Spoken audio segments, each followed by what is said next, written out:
The wind howls against the snow-covered mountainous ski town. As we move across the snow to a power station, a humanoid of electricity crackles and moves into view. The figure melts the lock on the gate to the power station and enters, and what follows can only be described as shocking. Welcome to Mysteries in the Machine.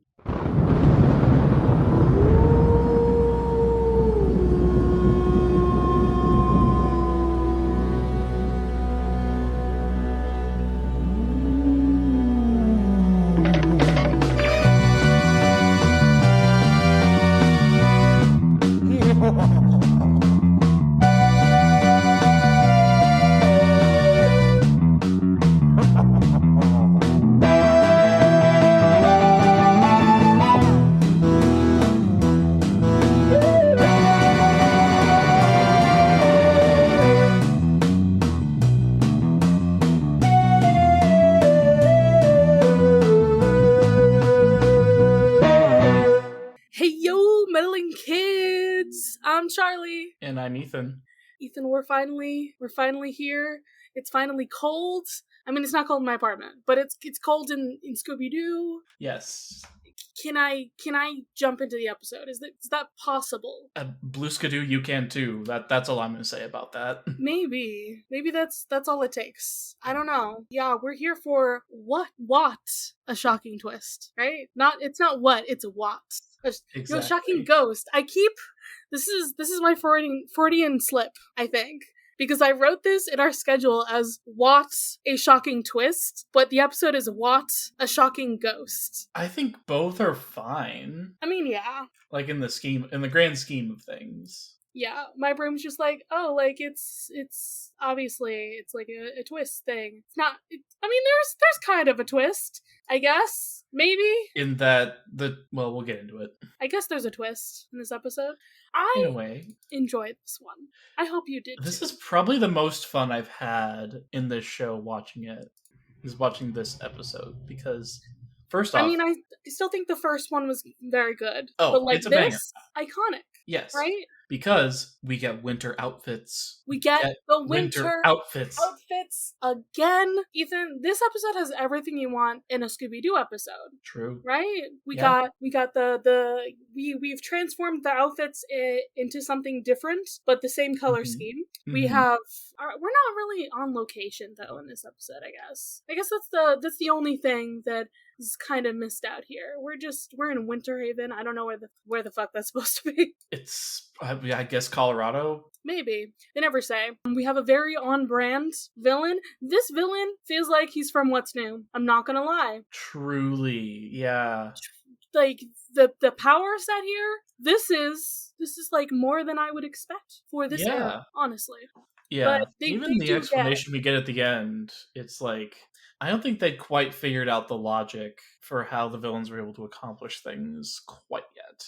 Yeah, there's a couple standout villains like this, I think, where I feel like there's some technological things happening that's just a little bit ahead of its time, and I love it. It's so good. Yeah, the 10,000 volt ghost is definitely iconic for a reason. That he certainly is. And did you catch it at the end of the episode? We got a meddling kids. Yes, I did catch that, and I'm very grateful. So good. Like I said, everything you want. We got our cold open. We got our winter outfits. We got our meddling kids. We got a truly iconic on-brand guy. What more do you need? What more? The parrot. The parrot is what I need. And he's also the parrot. Yes. I will talk about the parrot at length when we get there. But oh my god. Okay. Sure. But Ethan, so where else do we know the 10,000 volt ghost from? Charlie, I know the 10,000 volt ghost, and you know the 10,000 volt ghost from Scooby-Doo 2 Monsters Unleashed. I think we should talk about the scenes that this guy is in for like a couple minutes before we get into this episode, because I mean, he's not in a lot of the scenes. There's like maybe 3 of them, but I think it's enough that he's very iconic in the movie. Yeah, absolutely. So let's see, where do we first see him? I literally pulled this up earlier and I was like, I'm just gonna watch his scenes. Yeah, I see Oh, it's when they're at the ballroom? He's in there along with a bunch of other ghosts? Oh, he might be in one of the costumes, actually, yeah. Yeah. I feel like I forgot to catch the costume before. Where? Oh no, it's in here. I think it's right after, like, the buff Shaggy and Einstein Scooby episode where Shaggy and Scooby fuck up and they turn a bunch of the costumes into monsters. Yep. And that's where we finally see 10,000 Volt Ghost along with several other iconic guys. Yeah. We've already covered the Mino 49er episode. Yep. The pterodactyl Captain ghost, Cutler episode. I can't remember which zombie this guy is, actually. Because there's a couple zombies. It could be the zombie from the What's New Scooby-Doo, or it could be the one from the Scooby-Doo show. I'm not quite sure which one he's supposed to be. Yeah. We also get, is this the clown from Bedlam in the Big Top? He's not red, but he is a clown. Oh, are you just looking at the museum? Yeah. Yeah, in the museum, I think there's like a bunch more of the iconic guys. I'm just thinking about the guys who come to life. We're also going to have to talk about the Tar Monster again. Yes. Because he's in the show. Tar Monster's in the Scooby-Doo show. And of course, Pterodactyl Ghost. Yes. So, as the gang is running away, that's when we finally get the 10,000 Volt Ghost. Yes. He comes out of the electricity. That's such a great take on this ghost specifically. He is so much scarier in the live action movie. True. Because they're like, oh, that's your theme? We're gonna take it up a notch because there's no suit. There's no, like, person here that we have to logic how they're working. This is just a monster. It's an actual ghost that travels through wires. And, like, they're going up an elevator and he uses the wires to, like, go up with them. And he's gigantic. He is... Yeah, he's like 10 feet tall. An actual freaking monster here. He attempts to electrocute the mystery machine several times. He does. And then he is gone for a while because the gang, run away, do some hideout montage-y stuff. Mm-hmm. When they go back to try to defeat the big bad villain, they are stopped by several guys. I did have to rewatch the Black Knight Ghost scene because it's so iconic. Oh, of course. Motorcycle jousting will always be iconic. Listen, Motorcycle Fred is half the concept for Fred's D&D character. I get it. Is it not? I really get it. No, you're right. You're 100% Josh, if you're right. listening, this is part of the, reason why Fred has to be a chariot racing fighter cavalier. This is why. Correct. This is objectively It's just for that correct. one scene. So, Fred goes to battle Black Knight Ghost, and then Daphne is like, oh, Sparky, I'm gonna handle him. Okay, you guys run up ahead, do the final battle shit. Yeah, she's attempting to square up with straight up electricity. Like, props to her. She tries so hard. Monk Daphne is like, I'ma punch it. I'ma kick it real good. Iconic. Kicks it and then is electrocuted, does not die, and is blown away. Runs into Fred, who also, kind of just got beaten down by Black Knight. Yep. And then Daphne's wonderful idea for how to defeat both of these guys at once. Combine them. Ethan was doing a hand motion that is not easily... I was interlocking my fingers to suggest combining them together. Yeah, it's not easily put into audio format. It's really not. So, Daphne is like, hey Fred, remember when you used to wear that jumper? And we used to watch cable? And he's just like, what the fuck? What's happening? Who? What? Oh, Fred, you beautiful himbo. I love how he's just like, me in a jumper? What's going on here? Sir, that is Britishism, if you didn't know. I was gonna say. I mean, there is also a piece of women's clothing that is called a jumper. Isn't that like a romper that's like long, that goes down to the ankles? So when I was growing up, I was led to believe it was like those dresses that have like an overalls top. That's like a jumper. Oh, yeah, I see it. Yeah. Yeah. Also, but some of them just also kind of just straight up look like overalls. Yeah, they do. But in the Britishisms, I think that's just supposed to be like a sweater or something. Yeah, it's supposed to be a sweater, I think. Either way. So she says jumper cables. That is our plan, because there's jumper cables in the mystery machine. Of course, Fred is always prepared, right? I love how she comes up with the plan too, right? Yeah. The live action movies did more for Daphne's character growth than most of the shows have ever done. Exactly. And so they connect them to both the guys, 10,000 Volt Ghost and the Black Knight, and then they kind of explode into each other because, yeah, obviously, one's made of metal and one is electricity. What do you think is going to happen? Is it not obvious? They fully killed those guys. Yep, they are dead, gone, obliterated. Even though they were just given life very recently. They killed babies. Rest in peace, Black Knight Ghost and 10,000 Vote Ghost. We barely knew ye. Do you want to leave? Do you want to go? Yeah? He's meowing at me. Say hi to the podcast. Hi, Archie. Say hi. You're supposed to meow into the microphone. I don't think he wants to talk right now. We'll see how long that lasts. Until he scratches on the door. Yep. So yeah, that was actually, I think my first watching of the 10,000 Volt Ghost was seeing him in that movie. It was definitely mine. And he's terrifying. Much more terrifying in that than he is in this, I'd say. And then in the Scooby-Doo show, he is just a sparkly orange guy with some interesting looking eyes. Though I will say, at first I did think, when I watched Scooby-Doo 2, I thought, why is this lava electric? That's fair. Why is this lava monster electric? But I did not know. I do now. I think I didn't realize where he came from necessarily. I was just like, oh my god, there's a ghost in electricity. What's going on? Yeah, but this guy, he's just he's perpetually got the oh face. Forever. He's the Scream. Yep. Just without the hands. He's got 4-fingered hands. He's a true cartoon character. Yep.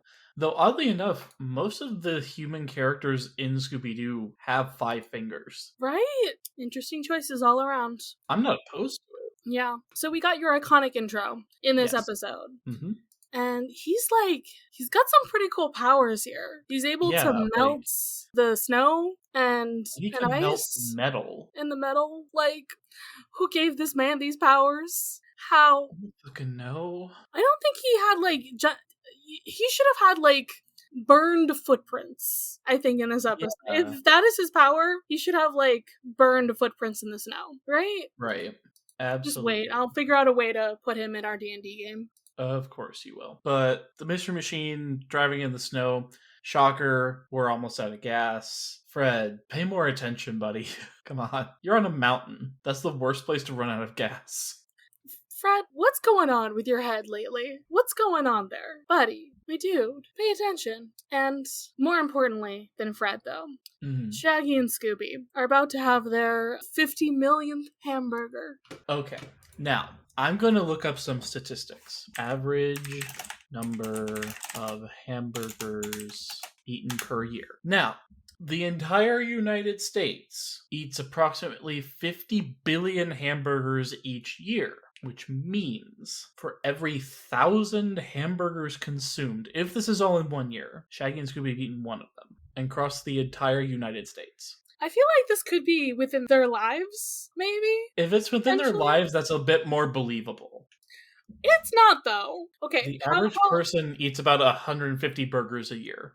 Okay, how old do you think they are? How old do we want to estimate? I'm going to say Shaggy is 19 years old. Okay, so 19 times 150. He should have eaten 2,850 is the average. Yes, this is the average. But let's see. Whoops, I had 2 things. But 50 million divided by 19 means he's eaten 2 million a year. Now let's divide that per day. 365. That's 7,000 a day. If it's between him and Scooby, we could, in theory, divide that by 2. But still, that's a lot. That's 3,500. That's a lot. Hamburgers a day. I mean, when you're a god, you consume a lot of calories. So this just in. Shaggy and Scooby could eat 3,500 hamburgers in a day. Incredible. Did you know this? Incredible. Not You've done the math. But I did want to do the math with you on the show.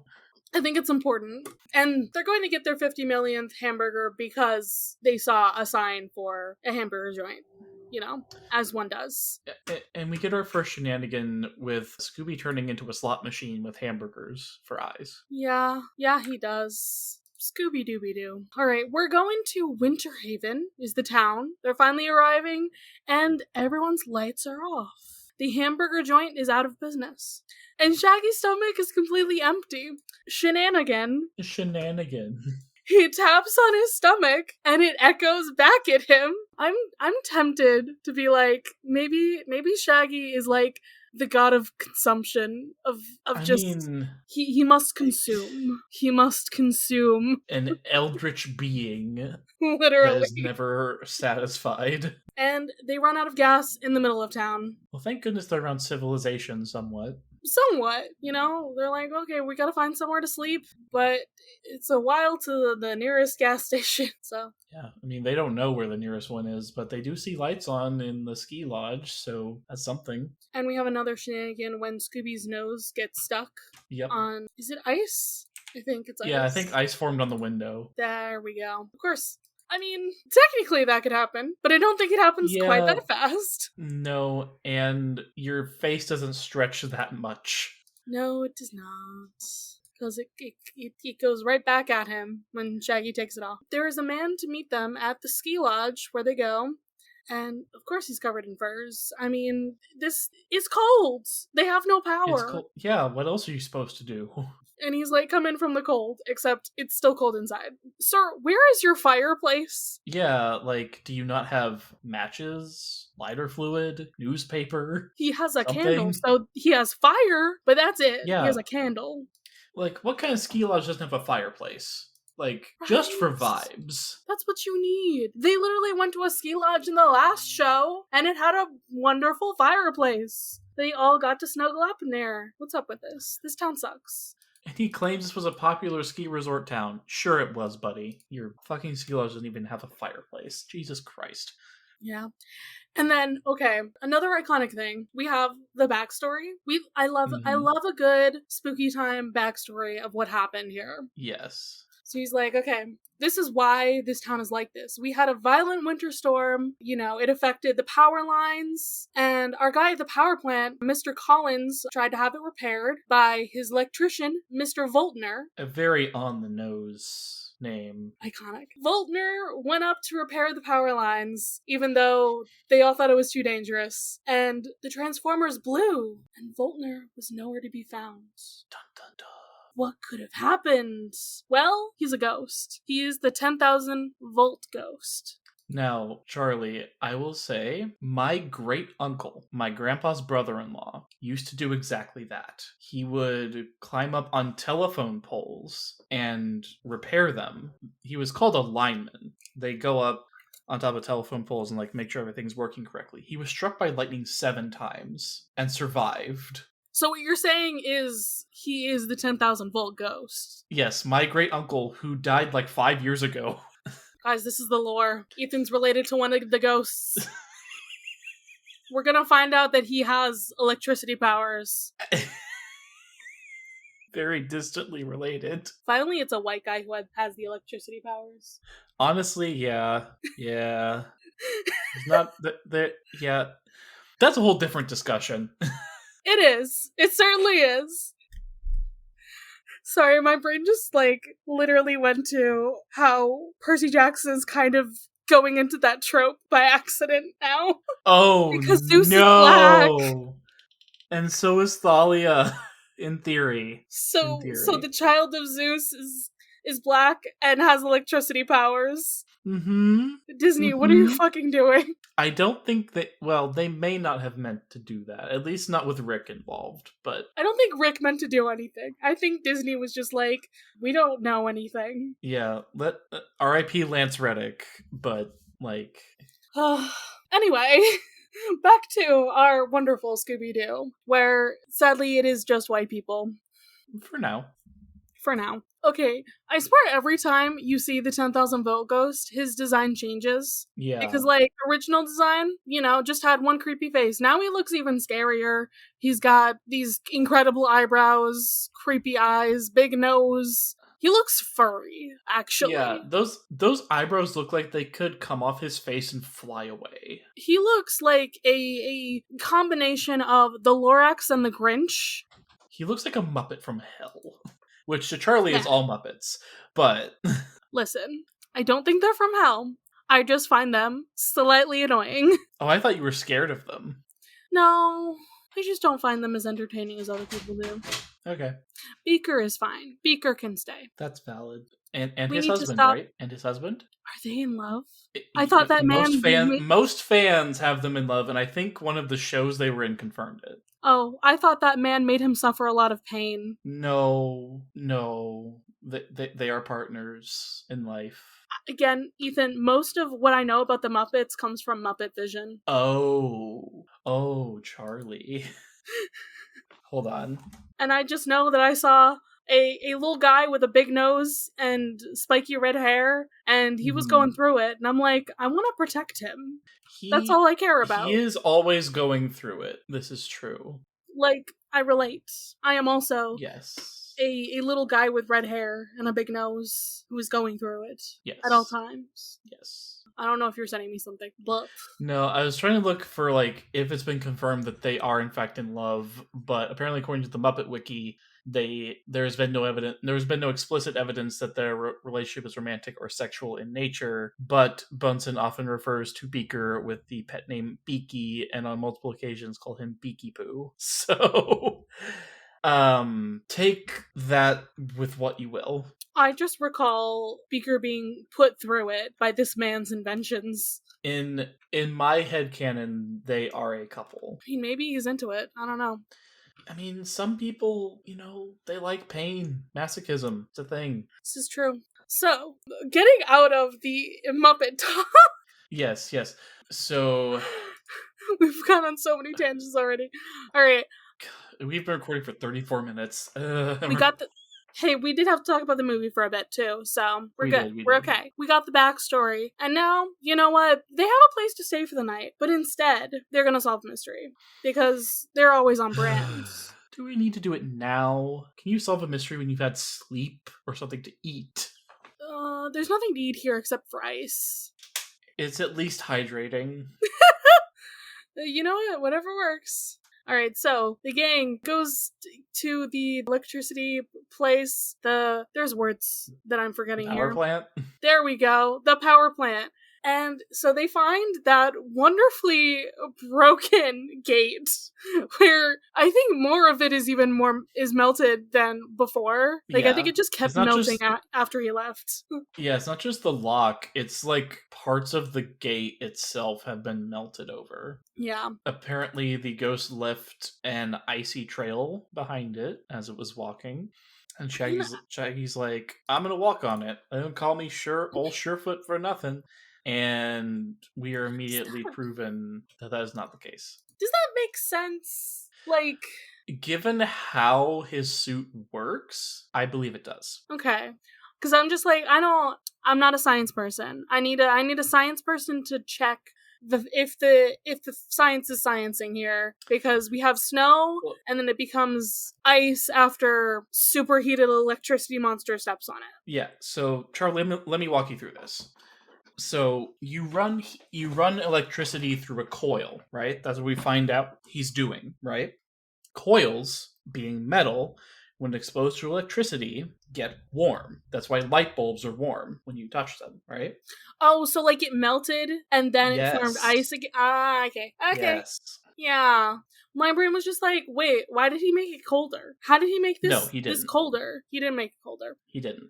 My brain was not putting this together. Thank you. That's okay. Mm-hmm. I still think he should have, burned the ground itself. Yeah. Just for effect. Sure. So anyway. Old Surefoot, aka Shaggy, tries to walk on this ice. Mm. Shenaniganery indeed, because he slides into Scooby and rides him like a sled. And the Scooby rides him like a sled, and then they both go into a door. We have the classic hole shaped like Shaggy and Scooby. Yep. They're in the power plant now. They made it through. So they gotta look for some clues. The ghost is passing all of his stealth checks, even though he is bright electricity. Bright orange. around the corner. I think it's hilarious that they think the shadow around the corner is the ghost. Well, they don't know what he looks like. I mean, I guess he could make shadows of other things, but he himself is not going to be leaving a shadow. He is pure light. No, not at all. Yeah. But it's Scooby-Doo who has to go and beat up this shadow that they think is the ghost. We get more shenanigans. Scooby snacks bribe. He eats like 3. He takes the box and he eats 3 of them. Yep. And he like runs into a wire, which bounces him back into another thing, which he just keeps going back and forth until he ends up on top of this shadow monster, which is just a guy. Which is just the Mr. Collins guy from the power company. Yeah. And he's not very happy that a dog just jumped him and he like snuck into his building. So like he's technically kind of our creepy guy for the episode. Yeah. But also they definitely tried to make him a red herring. He's even wearing red. Yeah, so he's suspicious of them, and they're just like, we're looking for the ghost. We're trying to figure out what's going on here. And he's like, okay, well, good luck to you. Bye. They're like, he doesn't seem scared. No. Wonder why that is. We split up. Shaggy and Scooby already know what's coming here, obviously. I do want to call shenanigans for the ghost being directly behind them, and they do not notice it. Yeah, also his eyebrows are like pencil thin now for some reason. Like, did he go to the salon or something? That's how it was in like the first scene too. Like, they can't decide on a design for this guy, I think, is the problem. Yeah. I would also like to call shenanigans for Scooby's nose elongating and going into the kitchen. Correct, because, you know, Scooby, he succeeded his... Is he investigating for it, or is he just perceiving it? I feel investigating because they have been looking for food for a while. True. So he investigates some food, and they find the kitchen, and they find some frozen hamburgers? Presumably already cooked. At least they look already cooked. No, they were frozen. They broke the floor. Yeah, but they're frozen because there's no power. Oh, that's true. What's even better is that they go to cook them again, even though there's no power. And then the pan that they have the burgers in is being held by the ghosts. And so he cooks it himself. I have already marked it as shenanigans. I love it. I love it so much. So this ghost, his powers, genius power set. Everything is a bit. Everything. I think that's the only problem with the live action is that instead they're like, oh, let's make him go into electricity things instead of being superheated. Yeah. Both. How about both? Both is good. You know, just a little something for you. Like my sexuality. Both is good. I used to have a shirt that said that, and it was the bisexual colors too. I need that shirt. I think it was from like Look Human. That site has a lot of like, you know, things, a lot of pop culture designs. Oh, as well as a lot of gay things on it. Yeah, I see it. I probably get it in that light gray that I see right here. I literally had it in the gray too. So iconic. They've also we love size inclusion all the way up to 6XL. Fantastic. Never heard of this. Anyway, we love it. Okay, so Smart Gang is looking for some clues, and Daphne is freezing her butt off. And Shaggy and Scooby go into the room where they are, and they're like, we found a clue! You want to see what it is? It's just the ghost. Open the door, Scoob. He opens the door. They see it. He closes the door. Shenanigans. And then the ghost breaks the door. Yeah. Just breaks through it. Why didn't you do it before, my dude? I want to know how that worked necessarily, because it looks like it's supposed to be his heat powers, but it also looks like it's cutting through the door. I don't know, man. I don't know how that works. I don't know either. But now the gang is piled on top of Scooby, who's also on a tightrope to get away from the ghost. Great plan. Yes. And Shaggy, the idiot that he is, we love him. It's like, good thing you're not afraid of heights, Scooby. Shaggy! Shaggy and Scooby are two halves of a whole idiot, which is one of my favorite dynamics for comedy relief. Yeah. But it gets them in trouble this time. Because, I mean, they're fine. They live. Yeah. But also, Scooby is like, heights? Ah! Looks down. They all fall onto the ground. They all live. But they do find a clue. Sunflower seeds. Yeah. Those don't look like sunflower seeds.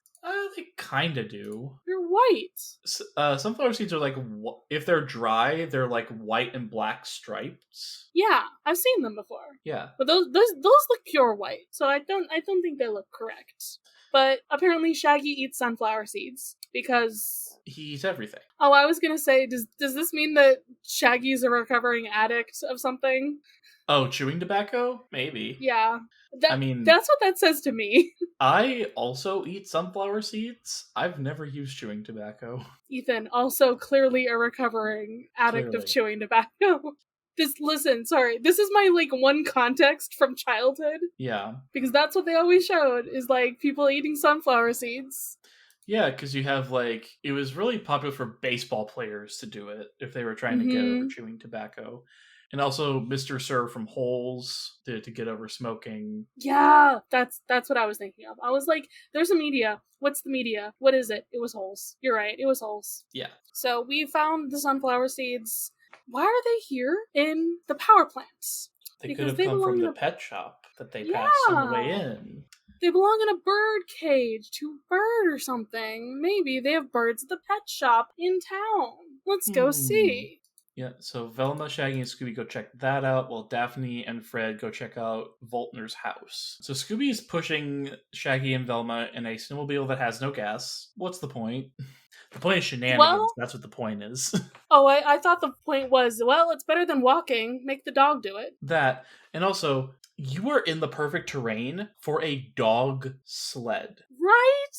Literally what I was about to say. I was like, Scooby, just pull it. Get some rope and pull it instead. It's not that difficult. But Scooby instead wants to walk on two legs and push it until, they get a little too much angle. He has to jump onto it, hiding Velma's entire face with his hands. It's a habit for him. If he is behind somebody, his first instinct is just to cover their entire face. I mean, he's trying to grab on for dear life. He doesn't really care. He's also trying to hide them from the scariness, I think. Yeah, for their own good. But they crash through the door of the pet shop. This pet shop has monkeys? Why are there monkeys here? Where are they, is the real question. There's no way that's legal, let alone humane. I think you might be right that it's supposed to be like New England or something. I thought it was Colorado. Though I did look it up. Winterhaven is apparently a city in Florida. No. Literally. Which is not correct. Literally, what the fuck? And California. The two places that doesn't make sense. It's also apparently an elementary school in Portland. And a band. Portland, Oregon. Or Portland, Maine. Oregon. Either one. But that could still make sense. Like, that's a colder place. At least. It is definitely colder, for sure. Anyway, monkeys should not be in this pet shop. That's why I'm just like, are they in a different country? Possibly. Like, does Canada sell monkeys? Can you buy... should I risk my search history for this? Monkeys in Are monkeys legal to own? Okay, let's see. Most states and local jurisdictions prohibit or severely restrict the private ownership of primates. How can I buy a monkey? Okay. I don't know how far deep into this you want to get. Yeah, let's not, actually. I want to know what the legality of that is, but I don't know how you do this. Where is it legal to own a monkey as a pet? Yes, let's do that. What? Charlie? Ethan. What? Where? Iowa, Ohio, Virginia, Arkansas, Nebraska, Montana, both Carolinas, Wisconsin, Alabama, and finally, my home state of Kansas. Ethan, buy a monkey. I'm not going to buy a monkey, no! Oh my goodness. Are any of those states, do they make sense for this setting, though? Okay, actually, so that was Google's, like, AI summary I was reading off of. This is from datapandas.org. No idea how good this source is, but you can own a monkey in Arizona, Texas, Nebraska, Kansas, Arkansas, Missouri, Minnesota, Wisconsin, West Virginia, Connecticut, both Carolinas, and Florida without a permit. And if you do want one, but you have to get a permit, you can go in Delaware, Virginia, Tennessee, Alabama, Mississippi, Oklahoma, Indiana, Michigan, both Dakotas, Wyoming, and Nevada. Okay, so which of these states has skiing? I think Arizona does. I could be wrong. My brain was like, Minnesota's northern. Minnesota's too flat. Yeah. I was like, I don't know if there's mountains there. I don't remember. Does Arizona have mountains? Yes. Okay, this must be in Arizona somehow. I don't know, maybe. This is the leading theory. Listeners, if you can get us a better idea of where this may be taking place based off of skiing village and monkeys can be owned here, let us know. That's why my brain is like, are they legal in Canada? Here, that could be a possibility. Can you own a monkey in Canada? Let's see. Okay, let's see. The short answer is yes, but you need a permit for it. Okay, so my theory is Canada. Again, I don't know if a pet shop is necessarily makes sense, but otherwise, you know? Yeah, specifically in Ontario, you can own a monkey as a pet. Why? Anyway, they're in the pet shop. We're doing some clue things. We are matching the sunflower seeds from the pet shop to the sunflower seeds that we found earlier. Velma doing some super sleuthing here. And Scooby, I love this. I love how she does the investigation with the magnifying glass and he's like, let me taste it. Let me taste both and I'll tell you. He puts them in his mouth at the same time. And not only that, he chews all of the sunflower seed. Which, listeners, if you don't eat sunflower seeds, typically what you do is you crack them open with your mouth, you scoop out the interior part of the sunflower seed, and you spit the shell out. This is unhinged behavior. He is a dog. That's true. Dogs don't give a shit. They also don't have lips, so they can't spit. Oh wait, what do they get scared by? They get scared... It's by the parrot. Yeah, by the parrot, imitating the ghost.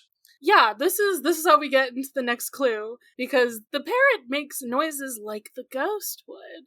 Shaggy and Scooby get scared, end up in the mouse cage? That's entirely too big for them, but yeah. Mice, hamsters, some sort of small rodent. No, it's a hamster. Their tails are too short to be mice. Ah, okay. Just don't look like hamsters either. I know, they don't, but I think this animator's idea of a hamster is just take a mouse, cut the tail off, it's a hamster. Good job. Apparently. The ears are too big, is my problem. They are. What is this, Mickey Mouse, but he got his tail cut off? Maybe. So parrots. They're interrogating the parrot with flashlights. Okay, so Ethan. Yes. We are eventually, on the bonus show, going to play a game. Okay. I'm going to make you play, preferably at least the original trilogy. But Ace Attorney, Phoenix Wright Ace Attorney. Sure. I will spoil one thing for you from this game. You have to cross-examine a parrot. Is the parrot opposing counsel? No, he's a witness. Oh. All right then. Just like this one. Just exactly like this one. Ace Attorney stole this plot line from Scooby-Doo. To be fair, the thought of interrogating a parrot is very funny. It is, because, they can replicate human speech, so they can. Makes sense. Yeah. I love that Scooby has now summoned a trench coat and a scarf from Hammerspace for the interrogation. He was wearing a scarf. Summoned a trench coat from Hammerspace, then. He did. He was not wearing a trench coat before. I love the flashlights, shining in his eyes, where were you? Tell us the truth! And then Velma's like, give it to me straight, parrot. And he's like, all right, rubber suit, tunnel, closet. It's so cute that they're roughing up this parrot. And really he's just ruffling some feathers here. Yeah. He doesn't give a shit. No, he doesn't. The most nonchalant parrot you will ever meet. Yeah, literally. Rubber suit, tunnel, closet. They're your clues. We got it straight from the parrot's mouth. Exactly. We go into the closet. There is, in fact, a rubber suit in there. shenaniganery. Mm-hmm. Scooby tries to pull it out instead of, taking it off the coat hanger. And he, yoinks and goes, boom, into the tunnel. Listen, Scooby's never going to be smart. Yeah. Velma realizes, oh, that is in fact the tunnel. We have to go in there. Someone close them in. Oh no. But that's not important right now. Now we have to get to... It's not even the smart gang. My brain's just like the good-looking gang. The hot gang. The hot gang. This is hot gang, actually. Yep. And Fred and Daphne are looking around in Voltner's house, who apparently has been gone long enough that there are cobwebs. Maybe he's just that kind of guy. Cobwebs. I mean, I would be that. I would be that kind of guy. I don't dust. Okay, fair, but they wouldn't be this abundant if someone was living there. True. Daphne, like the queen that she is, immediately is like, I'm gonna look in the mirror to check my hair for a second. Guys, here's a clue. I found it. She is Elwood's. She is the blueprint. She is the blueprint. If you want to know what Daphne's character is, it is pretty girl smart. Yes, pretty girl smart with karate. With karate, correct. Again, Buffy the Vampire Slayer. Same person. Iconic.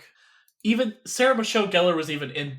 That's why I'm referencing it. That's why. That's why Amazing. They had Daphne do karate. Amazing. Because I love that. They could have Sarah Michelle Gellar literally do it. Like, she was already iconic right there. Amazing. Alright, so they find a note. And it's half torn off. This is just like the last episode, honestly. Yeah, but it's more complete. We're missing entire words instead of just letters. Yeah. But they got a clue. And our... what is this gang? If the other one's the hot gang, what is this one? I don't know. Are they the smart gang now because Velma's there? Velma's not the only brain cell. That's a good point. Daphne has the other one. Fred is the other brain cell. Yeah, Fred and Daphne are the other brain cells. Fred has half a brain cell. Daphne has the other one. Yeah, there's 2.5 brain cells between all of them. Exactly. I think I want to coin this as the nerd gang. Nerd gang, okay, we can go with that. Because Shaggy's a gamer. Shaggy's a nerd. True. This is my take. They follow the tunnel, and that leads them back to the power plant. Interesting. Who would have guessed that the tunnel from the pet shop leads to the power plant because those seeds? Yeah, there's like a secret hatch and everything. That's pretty cool. And everybody meets back up, talk with the mayor, and he's like, here's what we found. And Mr. Collins. Yes. The only two people that matter in this episode, besides Gang. And he's like, Collins is holding the note. He's like, okay, thank you for this. I'll go check the real estate records, because parcel is also another word for land. It's not just like a package, which I did not know until after looking it up after watching this episode. There are parcels of land. Good to know. Another term for like a lot. A space lot. Yeah. That makes sense. Yeah, I think that's where the real red herring is, because my brain was just like, oh, like we can't have him do it. He could be our bad guy just based off of that. Yeah, but Fred's like, no, we'll do it. We're good, thanks. And then we go to the records. We go to find the records. Velma finds the book, and immediately our Ghoulie Ghoulie is here. Velma throws the book to Shaggy and Scooby, our fastest runners, to keep it away from the ghost. I mean, they are world record-setting runners. Yes. And we get some more shenanigans. It's almost a Doors gag. Almost. But they also, go into a filing cabinet and stick their various body parts on different parts of the filing cabinet. Yeah. First, it's like they're in a filing cabinet and their faces can go out the front of it. And they're also, walking inside of it. Yeah. I don't know. And they go into a bigger filing cabinet, and the ghost is trying to find them. And I guess these are the filing cabinets from Bruce Almighty, because they're just so fucking long. Yeah, maybe. Yeah, this is where it's almost Doorsy, because they're just going between every single drawer of this filing cabinet. And this is a part of the intro. Yeah, and one of them straight up whacks the ghost in the chest. Yep. And then they run back to the gang. Yep, we got the book. We got it away from the ghost. Now it's trapping time. And once again, Fred, the artificer, he's, as always. The artificer. He's got the brain cell today because he's like, I remember this one thing from school, and it's magnets.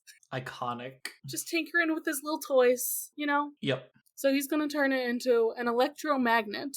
Mm-hmm.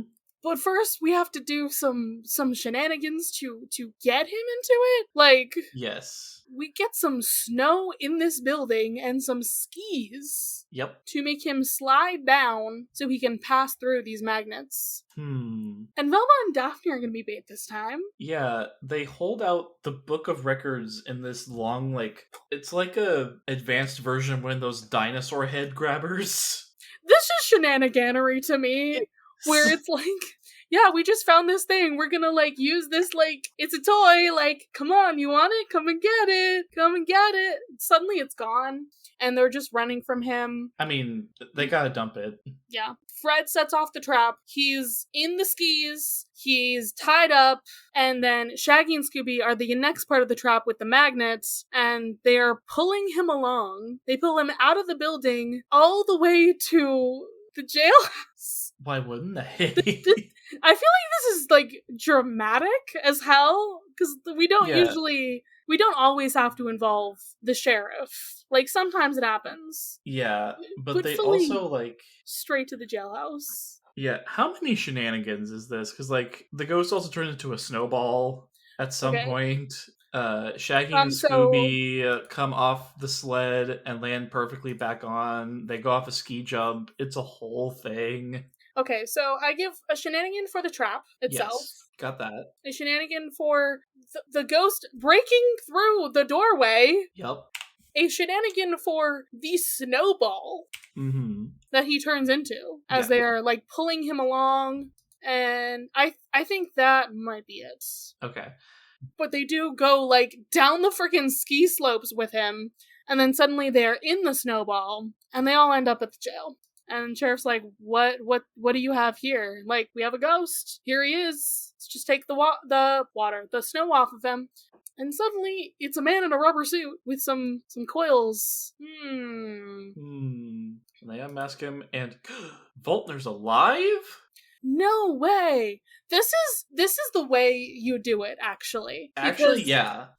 In previous episodes, we had, this is a guy we've never met. This is a guy we've technically never met. We heard about him, but we thought he was dead. That's the intrigue here. It's like, of course he fakes his death to become the ghost. It makes sense. There you go. If you never see a body, don't assume the guy's dead. Exactly. This is what every CW show's taught me. It's also what every comic book has taught me.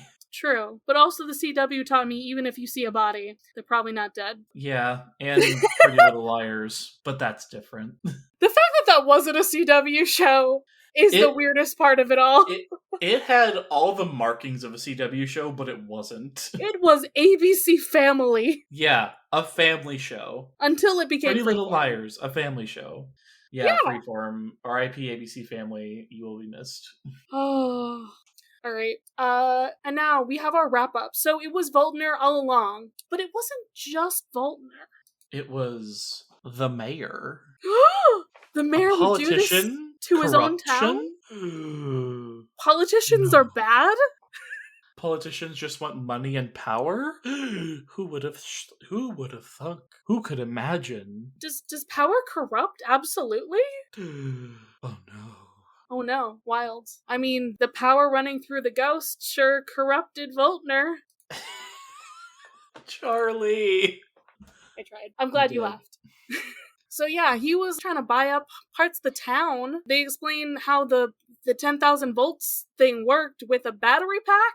A pretty big one. Yeah. I want to know how that made things melt that much. I mean, 10,000 volts. Let's see. How did this man survive?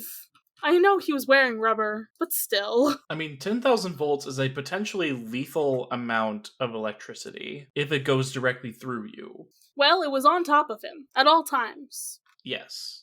So I don't know what that says. I mean, it was going through coils on his body, so it's not, and he was wearing insulated suit, so it wouldn't directly affect him, but... Yeah. So yeah, they were trying to scare everyone away to buy the town dirt cheap. You meddling kids. He tries to run away, and Scooby just stands on his long coat with his foot. As he should. Good dog. Good boy. And lastly, before we can leave this town, we have to get another scene from the intro. Scooby skiing down the hill. And falling. Oh, so beautifully. So graceful. He is beauty, he is grace, he is Miss United States. And he lands in a tree. He breaks his skis. He does not die. Pisses off a couple of squirrels. Shenanigans. And that's our episode for today. So what time is it, Ethan?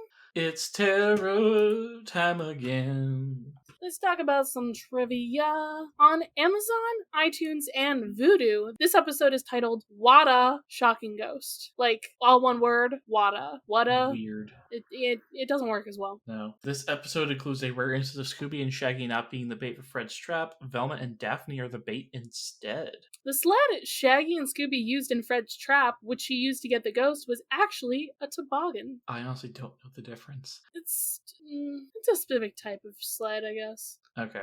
Some scenes from this episode are used in the show's opening theme song. The 10,000 ghosts looking for Scooby and Shaggy in the cabinet drawers. But the ghost looks the other way instead of getting hit, and Scooby seeing off a hill and flying through the air. Mm-hmm. For our cultural references, we only have one. When interrogating the parrot, Scooby wears a long overcoat and imitates the famous television detective, Lieutenant Columbo, even using a variation of Columbo's signature phrase, just one more thing. I did not catch that. I do know about Columbo, but I did not catch that. I'm aware of Columbo's existence. That's it. I do not know enough things.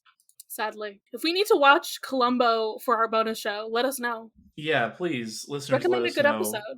Yeah, either email us at mysteriesofthemachinepod@gmail.com or join our Patreon, where you can get access to our Discord and you can talk with us and other listeners and past guests of the show. Yeah, Ethan, we have one more trivia thing here for adaptations. Oh, yes. In the theatrical live-action film Scooby-Doo 2 Monsters Unleashed, the costume had been put on display at the Coulsonian Criminology Museum. It had been brought to life, along with other old costumes, by the evil masked figure to defame and ostracize Mystery Inc. out of Coulsville. There we go, bro. How many shenanigans did we land on with this episode? Well, Charlie, I was hoping for more, but we landed on a grand total of 18.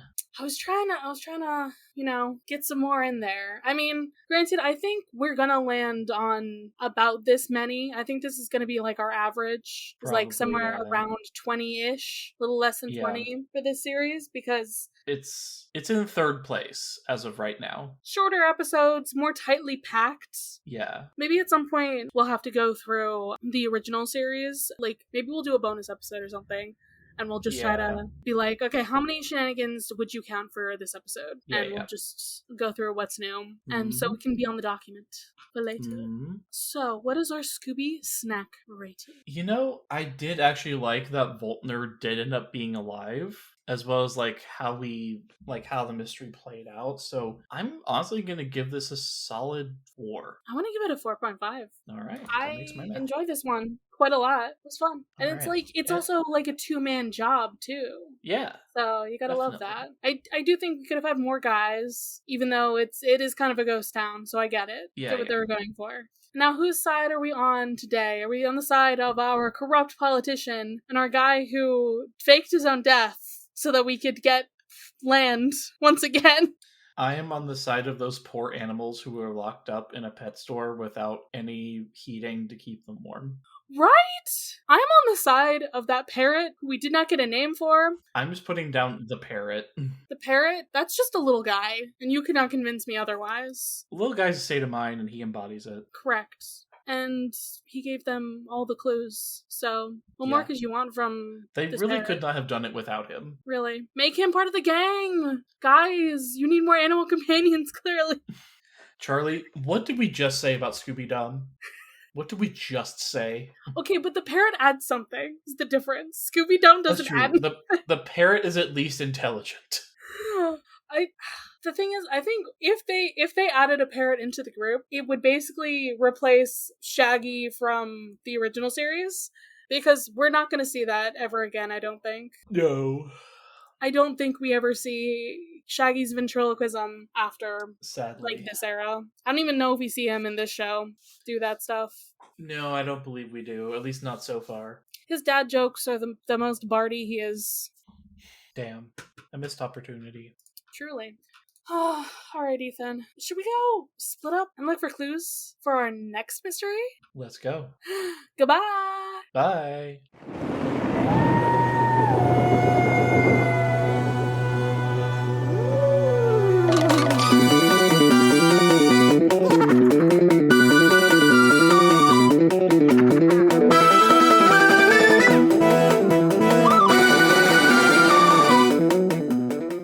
You can follow this podcast socials at Mysteries in the Machine Pod on Instagram. You can send a message to our email, mysteriesinthemachinepod@gmail.com. Be sure to give us a rating, a review, or let your friends and followers know how much you love the podcast. That really helps. You can follow me, Charlie, at GreenPixie12 on most platforms. I also have an art Instagram at GreenPixieDraws. You can find me, Ethan, on Instagram and Threads at ethan.t.hewlin.